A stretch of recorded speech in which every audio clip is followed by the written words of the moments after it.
دعائے سے ہو رہی حجت دعا بسم اللہ الرحمن الرحیم اللہم قل ولیک الحجت ابن الناس صلی وعلا آبائی فی عزیز صاحب فی لسا ولی محافظ مقائد مناصر مدرین وعین حتی تسکن ابوان سکت وعن وطمتع فیہ طویلہ یا رب محمد وعن محمد صلی اللہ محمد وعن محمد ورزق فرج علی محمد اللہم ارزقنی شفاعت الحسین یوم الورود اللہم ارزقنی زیارت الحسین اللہم صلی علی محمد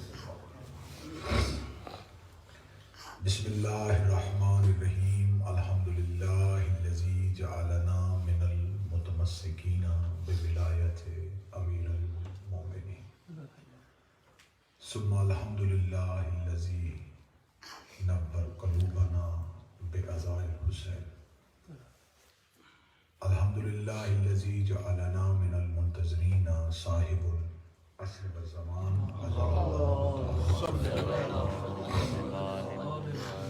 اللہم ایاک نعبد و ایاک نستعین الصلاة والسلام بتحیت والاکرام علی اشرف الانبیاء والمرسلین واولادہ طیبین الطاہرین المعصومین ثم الصلاة والسلام علی الصدیقۃ المبارکہ الرازیۃ المرضیہ عالمۃ غیر معلمہ محافظۃ النبوہ و ناشرۃ الولایہ ام الکتاب ام القرآن ام الانوار ام العلوم ماشاءاللہ ماشاءاللہ ام المحسن سبحان اللہ سبحان اللہ السیدہ فاطمہ اللہ محمد وآل محمد اللہ تعالی علی اعدائهم اجمعین اما بعد فقد قال حق سبحانہ تعالی فی کتابہ المجید و فرقان الحمید بسم اللہ الرحمن الرحیم انما ولیکم اللہ ورسولہ والذین آمنوا الذین یقیمون الصلاة یؤتون الزکاة هم راکعون بلند صلوات اللہم صلی علی محمد وآل محمد خدا بند متعال ہماری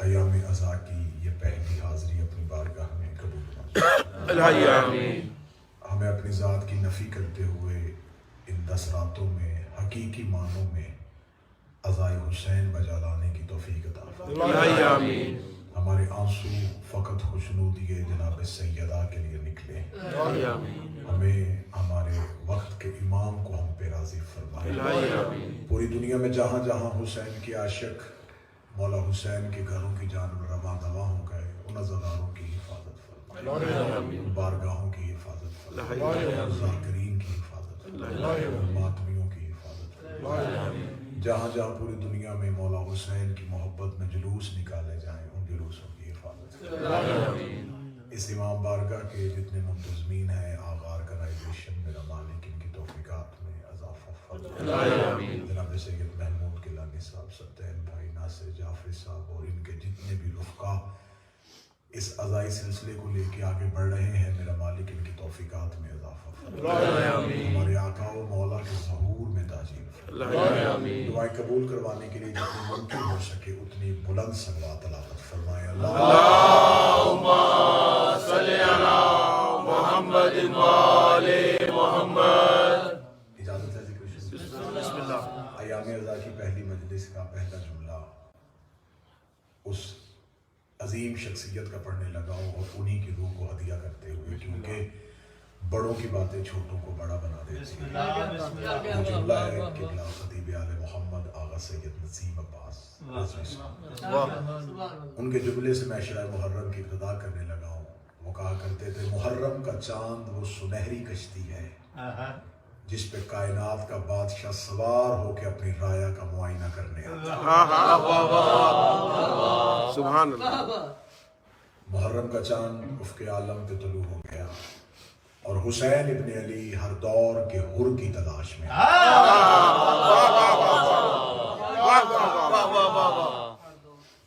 مولا حسین ابن علی ہر دور کے حر کی تلاش میں حسین ابن علی کے گھر کے دروازے کھول دیے گئے